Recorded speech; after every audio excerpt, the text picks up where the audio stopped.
নমস্কার বন্ধুরা, বাংলার ইনভেস্টর ইউটিউব চ্যানেলে আপনাদের সকলকে স্বাগত জানাই। তো চ্যানেলে প্রথমবার এসে থাকলে চ্যানেলটা অবশ্যই সাবস্ক্রাইব করে রাখবেন। তো চলুন এই ভিডিওটা শুরু করা যাক। তো প্রথমেই এফআইআই এবং ডিআইআই এদের ডেটা দিয়ে শুরু করব। তো আজকের দিনে যদি এফআইআই দের কথা বলি, এরা বিক্রি করেছে ৩,৭৬৯ কোটি টাকা শেয়ার, এবং সেখানে এই ডিআইআই এরা কিনেছে ৫,৫৯৫ কোটি টাকা শেয়ার। তো দেখতে পাচ্ছেন এই যে এফআইআইরা এরা কিন্তু টানা 4 দিন ভারতীয় মার্কেটে বিক্রি করেই গেল, এবং এই যে অ্যামাউন্টগুলো এইগুলো কিন্তু ধাপে ধাপে বাড়ছে। আর এটা তো গেল ক্যাশ মার্কেটে। আর ফিউচার মার্কেটে কি করেছে? তো যদি এই ফিউচার মার্কেটে ইন্ডেক্স ফিউচারের কথা বলি, এখানেই ৩,১৯৫ কোটি টাকার শেয়ার এই এফআইআই বিক্রি করে দিয়েছে। তো চারদিক থেকে হেভি সেলিং আজকের দিনেও কিন্তু দেখা গেল। এরপরে চলুন আমেরিকান মার্কেট দেখে নিই। তো ডাউ জোন্স এই মুহূর্তে 0.41% বাড়া রয়েছে। তো দেখতে পাচ্ছেন এই সময়টা করে একটা শার্প র্যালি এই ডাউ জোন্সে এসেছে। তো এই সময় দেখতে পাচ্ছেন প্রায় কিন্তু 0.5%-এর কাছাকাছি বেড়ে গিয়েছিল।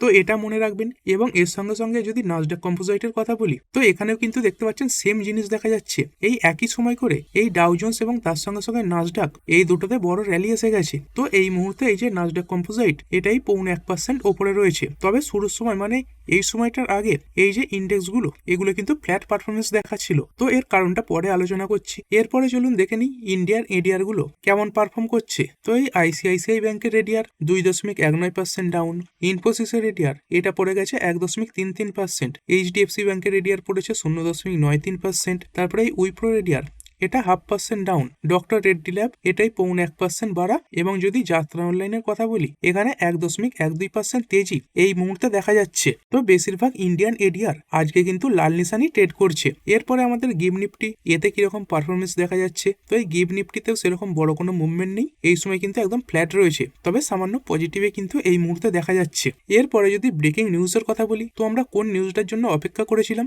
যে ট্রাম্পের ট্যারিফের ব্যাপারটা নিয়ে সুপ্রিম কোর্ট আজকে রায় দেবে। তো সেই রায়ের কি হলো? তো এখানে দেখতে পাচ্ছেন আজকের দিনে ইউএস এর সুপ্রিম কোর্ট তারা এই ব্যাপার নিয়ে কোনো রায় কিন্তু দেয়নি। তো এই যে ডেট সেটা আবার পিছিয়ে দেওয়া হয়েছে, এবং তার সঙ্গে সঙ্গে রিউটার্স এদের তরফ থেকে এরকম খবরও সামনে আসছে যে আজকের দিনে যেই ব্যাপারে হিয়ারিং হয়েছে সেটা হচ্ছে ট্রাম্পের বিরুদ্ধে থাকা একটা ক্রিমিনাল কেস নিয়ে। তো ট্রাম্পের বিরুদ্ধে এরকম অনেক ক্রিমিনাল কেস রয়েছে, তো মানে বিভিন্ন রাজনৈতিক ক্রিমিনাল কেস। তো সেরকম কিছু ব্যাপারেই আজকে কিন্তু শুনানি হয়েছে। তো এরকমও হতে পারে আজকের দিনে এই ট্যারিফের ব্যাপারটা নিয়ে কোনো ডেটই হয়তো ছিল না। তো এরপরে এই ডেট সেটা কবে সামনে আসছে? তো যেটা সামনে আসছে সেটাও কিন্তু রিপোর্টের মাধ্যমেই আসছে। তো দেখতে পাচ্ছেন এর পরের যে ডেট সেটা কবে রয়েছে, এই জানুয়ারির 14 তারিখে, মানে সামনের সপ্তাহে বুধবারে এই ট্রাম্পের ট্যারিফের ব্যাপারটা নিয়ে সুপ্রিম কোর্টে কিন্তু আলোচনা হতে পারে। তো যেটা রিউটার্সের তরফ থেকে সামনে এসেছে সেটাই কিন্তু আমি আপনাদের এখানে জানালাম। এরপরে ট্রেড ডিল সংক্রান্ত বিভিন্ন খবর সামনে আসছে, এবং এই ট্রেড ডিলের ব্যাপারে অনিশ্চয়তা সেটা কিন্তু আরো বেশি বাড়ছে। তো কি কারণে? তো এই ব্যক্তিকে অনেকেই চেনেন, ইনি হচ্ছেন এই আমেরিকার বাণিজ্য মন্ত্রী। তো এনার নাম হাওয়ার্ড লুডনিক। তো ইনি কি বলছেন যে ইনি এটাই বলেছেন India US trade deal stalled as Modi did not call Trump, মানে কমার্স সেক্রেটারি ইনি কিন্তু এটাই বলছেন যে মোদি তিনি ট্রাম্পকে একবারও ফোন কল করেননি বলে এই যে ট্রেড ডিল সেটা কিন্তু আটকে আছে। তো এটা আজকেরই খবর, দেখতে পাচ্ছেন এই 9 তারিখের খবর। এবং আগস্ট মাসে একটা খবর পাবলিশ হয়েছিল কি, যে Trump called Modi 4 times but PM did not answer. মানে এর আগে এই ডোনাল্ড ট্রাম্প তিনি মোদিকে 4বার ফোন করেছিলেন, তখন কিন্তু তিনি সেই ফোনগুলো রিসিভ করেননি। তো এই দুপক্ষের কথা শুনে বোঝা যাচ্ছে মাঝখানে কিন্তু হয়তো একটা ইগোর লড়াই শুরু হয়ে গেছে। তো এই ট্রেড ডিল নিয়ে অনিশ্চয়তা সেটা কিন্তু আরো বেশি বাড়ছে। এরপরে যদি কথা বলি, আমরা এই উইকেন্ডে প্রবেশ করলাম, এবং এই উইকেন্ডে প্রবেশ করলেই কিছু ভয় কিন্তু সামনে এসে যায়। তো এই উইকেন্ডেই বারবার দেখা গেছে এই আমেরিকার তরফ থেকে বিভিন্ন ডিসিশনের কারণে মার্কেটে বড় বড় ক্র্যাশ দেখা গেছে। তো এর আগে একবার H1B ভিসা নিয়ে এরকম উইকেন্ডেই খবর এসেছিল। তারপরে তো দেখতে পেলেন এই ভেনেজুয়েলার যে ব্যাপারটা সেটা উইকেন্ডেই হয়েছে। তো এই উইকেন্ডেও কিন্তু মনে করা হচ্ছে যে একটা বড় কিছু খবর আসতে পারে। তো এবারেও সেই একটা দেশ নিয়ে খবর আসতে পারে। তো কোন সেই দেশ? এই যে ইরান, এই দেশ থেকে কিন্তু বড় কিছু খবর সামনে চলে আসতে পারে। তো ব্যাপার কি হয়েছে? তো চলুন ছোট করে একটু বুঝিয়েও দিই। তো ইরানে প্রায় সপ্তাহ দুয়েক ধরে কিন্তু বড় প্রোটেস্ট চলছে। তো কি ব্যাপারে প্রোটেস্ট চলছে? তো এই ইরানে তো ইনি হচ্ছেন আল খামেনি, ইনি হচ্ছেন ইরানের সুপ্রিম লিডার। তো ইনার বিরুদ্ধে প্রোটেস্ট চলছে। তো কি কি ব্যাপারে প্রোটেস্ট চলছে? তো প্রথমত ইরানের যে ইনফ্লেশন সেটা কিন্তু প্রচুর বেশি বেড়ে গেছে। তো এই ডলারের তুলনাতে দেখছেন এই যে ইনফ্লেশন এটা কোথায় পৌঁছে গেছে। তো $1 কিনতে গেলে প্রায় কিন্তু এই 10 লাখের কাছাকাছি এই ইরানিয়ান রিয়াল লাগবে, তবে $1 কেনা যাবে। তো এই মুদ্রাস্ফীতি বা ইনফ্লেশন এটার কারণে তো প্রোটেস্ট দেখা যাচ্ছে। তার সঙ্গে সঙ্গে যদি কথা বলি, এই যে ওমেন ফ্রিডম সেই নিয়েও কিন্তু প্রোটেস্ট চলছে। তো এই যে ইরান এই দেশটা হচ্ছে কট্টরপন্থী দেশ, তো এখানে কিন্তু মহিলাদের সেরকম কোনো স্বাধীনতা নেই, সেই দাবিতেও মহিলারা কিন্তু পথে নেমেছে। এবং পরিস্থিতি এতই বেশি গুরুতর হয়ে গেছে, এই যে ইরানের ইন্টারনেট ব্যবস্থা সেটা কিন্তু বন্ধ করতে হয়েছে, মানে এই ডিজিটালি ব্ল্যাকআউট কিন্তু দেখা যাচ্ছে। তো এই ব্যক্তিরা এনাকে তো সরাতে চান, তো এনার জায়গায় কাকে বসাতে চান? তো এই যে ব্যক্তিটাকে দেখতে পাচ্ছেন রেজা পেহলভি, এনাকেই কিন্তু এই যে ইরানের প্রোটেস্টাররা তারাই সুপ্রিম লিডার পদে দেখতে চান। এবং যদি ক্রুড অয়েলের দিক থেকে বলি তাহলে কিন্তু এই যে ইরান তারাই ক্রুড অয়েলের দিক থেকে সমৃদ্ধ। তো দেখতে পাচ্ছেন টপ যে অয়েল রিজার্ভার দেশগুলো রয়েছে, তো প্রথমে কার নাম? ভেনেজুয়েলা রয়েছে, তারপরে সৌদি আরবিয়া রয়েছে, এবং তারপরে কার নাম দেখা যাচ্ছে? দেখতে পাচ্ছেন ইরানের নাম দেখা যাচ্ছে। তো এত বেশি ক্রুড অয়েল থাকা সত্ত্বেও এই দেশটার ইনফ্লেশন এত বেড়ে গেল কেন? কারণ সেই একই আমেরিকার প্রচুর রেস্ট্রিকশন। তো আমেরিকার এইসব রেস্ট্রিকশনের কারণেই এই যে ইরানের ইনফ্লেশন সেটা এত বেশি বেড়ে গেছে।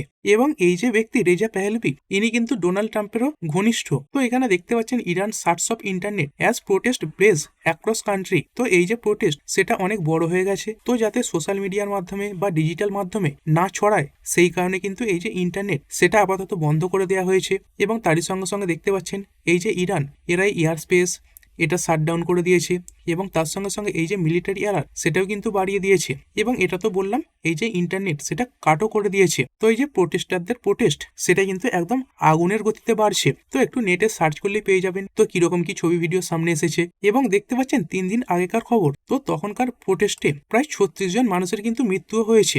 এবং এইখানে ডোনাল্ড ট্রাম্প তিনি কিন্তু এটাও চাইছেন যে রেজা পেহলভি ইনি যাতে ক্ষমতায় বসতে পারেন, মানে এই আল খামেনিকে এই প্রেসিডেন্ট ডোনাল্ড ট্রাম্পও কিন্তু পদ থেকে সরাতে চাইছেন। এবং সেই কারণে দেখতে পাচ্ছেন ডোনাল্ড ট্রাম্প তিনি কিন্তু সরাসরি হুমকিও দিয়ে দিয়েছেন। কি হুমকি দিয়েছেন দেখতে পাচ্ছেন? Trump again threaten Iran with hell if it kills protester amid violent crackdown. তো এই প্রোটেস্টের মধ্যে যদি কোনো প্রোটেস্টারকে মারা হয় তাহলে কিন্তু ট্রাম্প বড় ধরনের কিছু একটা করেও বসতে পারেন, মানে হয়তোবা অ্যাটাকও করে বসতে পারেন। তো বুঝতে পারছেন এই জিনিসটা কতদূর এগিয়ে গেছে। তো হয়তোবা এই উইকেন্ডেই এই ইরান এবং আমেরিকা সংক্রান্ত বড় খবর সামনে আসতে পারে, মানে ইরানের যে শাসন ব্যবস্থা সেটা হয়তো পাল্টেও যেতে পারে। তো এখনো পর্যন্ত দেখতে পেলেন যেই খবরগুলো আসছে সেগুলো সব খারাপের দিকেই। প্রথমত যদি কথা বলি, এই ট্রাম্পের ট্যারিফের ব্যাপারটা নিয়ে সুপ্রিম কোর্টে যে শুনানি হওয়ার কথা ছিল সেটাও পিছিয়ে গেছে। তার সঙ্গে সঙ্গে এই ট্রেড ডিলের ব্যাপারটা নিয়ে এই যে স্পুটনিক তিনি এটা বলে দিয়েছেন যে আমাদের মোদিজি কল করেননি বলে এই আমেরিকার সঙ্গে ট্রেড ডিল কমপ্লিট হয়নি। এবং তারপরে ইরানের যে প্রোটেস্টের ব্যাপারটা সেটা তো দেখতেই পাচ্ছেন,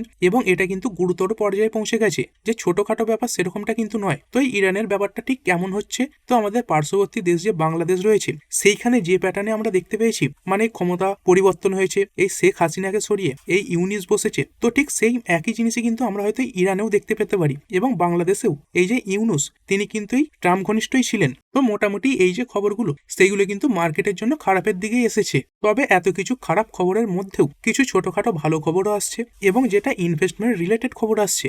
মানে এই খারাপ মার্কেটে দেখতে পাচ্ছেন অনেক স্টক নিচের দিকে পড়ছে, এবং তা সত্ত্বেও এই যে ইনভেস্টমেন্ট সেটা বাড়ছে। তো আজকের দিনেই এই যে অ্যাম্পি এরা তার ডেটা সামনে রেখেছে। তো এই অ্যাম্পির ফুল ফর্ম কি দেখতে পাচ্ছেন? Association of mutual fund in India. তো এরা ডিসেম্বর মাসের সিপের যে ডেটা সেটা সামনে রেখে দিয়েছে। তো এই লিস্ট খুলে নিয়েছি দেখতে পাচ্ছেন। তো এর আগের মাসে মানে নভেম্বর মাসে কত টাকা সিপ হয়েছিল? এই 29,445 কোটি টাকা সিপ হয়েছিল। আর সেখানে ডিসেম্বর মাসে কত টাকা সিপ হয়েছে? এই 31,002 কোটি টাকা সিপ হয়েছে। এবং এই যে সিপের ডেটাটা এটা কিন্তু হাইয়েস্ট এভার। তো প্রথমবারের জন্য এই যে সিপের ডেটা কোনো মাসে এই 30,000 কোটিকে টপকে গেল। তো বুঝতে পারছেন এই যে মিউচুয়াল ফান্ডগুলো তারা বহু পরিমাণে টাকা এই মার্কেটে লাগাচ্ছে, এবং তার সঙ্গে সঙ্গে বহু রিটেল এই সিপের মাধ্যমে কিন্তু টাকা লাগাচ্ছে। তো এই মিউচুয়াল ফান্ডরা যে টাকা লাগায়, তো কাদের টাকা থাকে? সেখানে রিটেলদেরই টাকা থাকে, তারা কোনো মিউচুয়াল ফান্ডের মাধ্যমে টাকা লাগায়। তো এই ইনভেস্টমেন্টের পরিমাণ এটা কিন্তু অনেক বেশি বাড়ছে। মানে মানুষ এই খারাপ মার্কেট দেখে যে মার্কেট থেকে বেরিয়ে যাচ্ছে এমনটা নয়, কিছু মানুষ বেরোচ্ছে, এবং সেই তুলনায় যে ইনভেস্টমেন্ট আসছে সেটা অনেকটাই বেশি। এবং এই সময় বড় বড় যে প্লেয়াররা তারা কিন্তু এই যে ইনভেস্ট করা অ্যামাউন্ট তার পরিমাণও বাড়িয়ে দেয়, কারণ এই সময় অনেক ভালো ভালো স্টক অনেকটা নিচে কিন্তু পাওয়া যায়। তো দেখতে পাচ্ছেন MP data mutual fund sheep inflow search two record race 31,002 crore in December. তো যদি এবার একটু ডিটেলসের ডেটা দেখে নিই, তো এর টোটাল সিপের ইনফ্লো কত এসেছে দেখতে পাচ্ছেন এই 31,002 কোটি। এর আগে কত ছিল? 29,445 কোটি। তো 5% জাম্প দেখা গেছে। এই ইকুইটি ফান্ড এখানে সামান্য কমেছে 28,054 কোটি।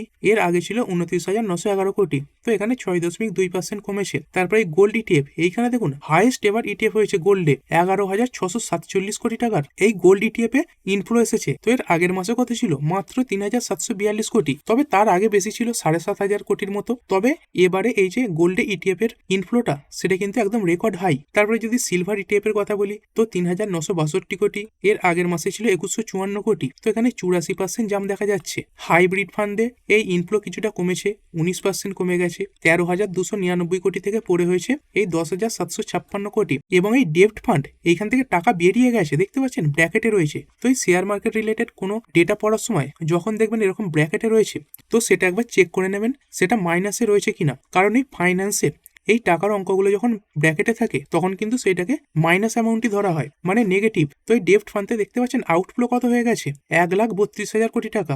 তো এর আগে কত ছিল, এই 25,693 কোটি। তো এখানে 414% আউটফ্লো দেখা গেছে। এবার যদি সাব ক্যাটাগরি ওয়াইজ দেখি তো দেখতে পাচ্ছেন এই ফ্লেক্সি ক্যাপ ফান্ড এইখানেই সব থেকে বেশি ইনভেস্টমেন্ট আসে। তো এই ফ্লেক্সি ক্যাপ ফান্ডে কি হয়, তো এইখানে যারা ফান্ড ম্যানেজাররা রয়েছে তারা কিন্তু দেখে যে কোন স্টকে কত অপরচুনিটি রয়েছে এবং সেরকম স্টক তারা তাদের ফান্ডে কিন্তু যোগ করে। তো এখানে ইনফ্লো দেখতে পাচ্ছেন 8,135 কোটি থেকে বেড়ে হয়েছে 10,019 কোটি। তারপরে এই যে মিড ক্যাপ ফান্ড, মানে যার মধ্যে মিড ক্যাপ স্টক থাকে, তো সেখানে সামান্য কমেছে, 4,487 কোটি থেকে কমে হয়েছে 4,176 কোটি। তারপরে এই স্মল ক্যাপ ফান্ড এখানেও কমেছে, 4,407 কোটি থেকে কমে হয়েছে 3,824 কোটি। লার্জ ক্যাপ ফান্ড এখানেও কমে গেছে, এই 1,640 কোটি থেকে কমে হয়েছে 1,567 কোটি। এবং এই ইএলএসএস ফান্ড এখানে আউটফ্লো দেখা গেছে। তো এর আগে আউটফ্লো ছিল 570 কোটি, সেখান থেকে কিন্তু টাকা বেরিয়ে যাওয়ার পরিমাণ বেড়েছে, এই 718 কোটি হয়েছে। তো এখানে দেখতে পাচ্ছেন large cap fund, small cap fund এবং মিড ক্যাপ ফান্ড সবেতেই এই যে ইনফ্লো সামান্য কমেছে।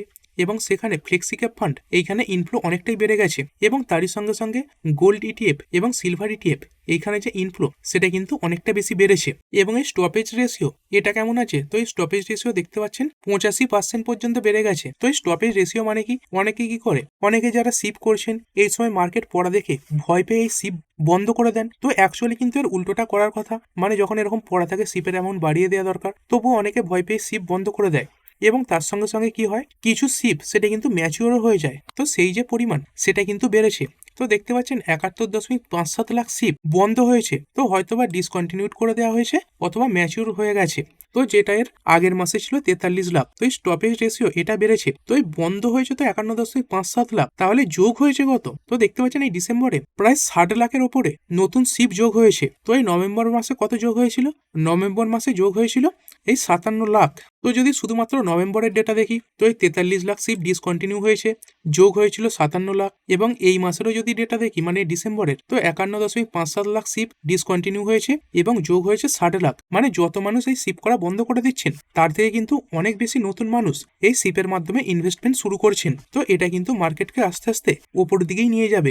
এরপরে চলুন দুখানা কোম্পানির Q3 নাম্বার একটু দেখে নিই। তো প্রথম যে কোম্পানিটার নাম্বার আলোচনা করব সেটা হচ্ছে তেজস নেটওয়ার্ক লিমিটেড। তো দেখতে পাচ্ছেন একসময় এই স্টকটা প্রায় 1400-1500 এরকম জায়গায় চলছিল এবং তারপরে কোম্পানির অর্ডার পাওয়ার পরিমাণ কমলো, আস্তে আস্তে নাম্বারও খারাপ হতে লাগলো এবং শেষ দুটো কোয়ার্টারে কোম্পানির নাম্বার এত খারাপ এসেছে, তো যদি দেখেন টপ লেভেল থেকে স্টকটা কিন্তু এখন প্রায় 70% নিচে পড়ে রয়েছে। তো এবারে কোম্পানির নাম্বার কেমন এলো, তো যদি এবারে নাম্বারের কথা বলি তো দেখতে পাচ্ছেন এই ডিসেম্বর 2025 এটা হচ্ছে এবারের নাম্বারের কলম। তো এবারে সেলস কেমন হয়েছে, তো এই 307 কোটি সেলস হয়েছে। তো এর আগের বছর সেম কোয়ার্টারে কত ছিল, এই 2642 কোটি। তো এটা যে কম আসবে এটা তো বোঝাই যাচ্ছিল।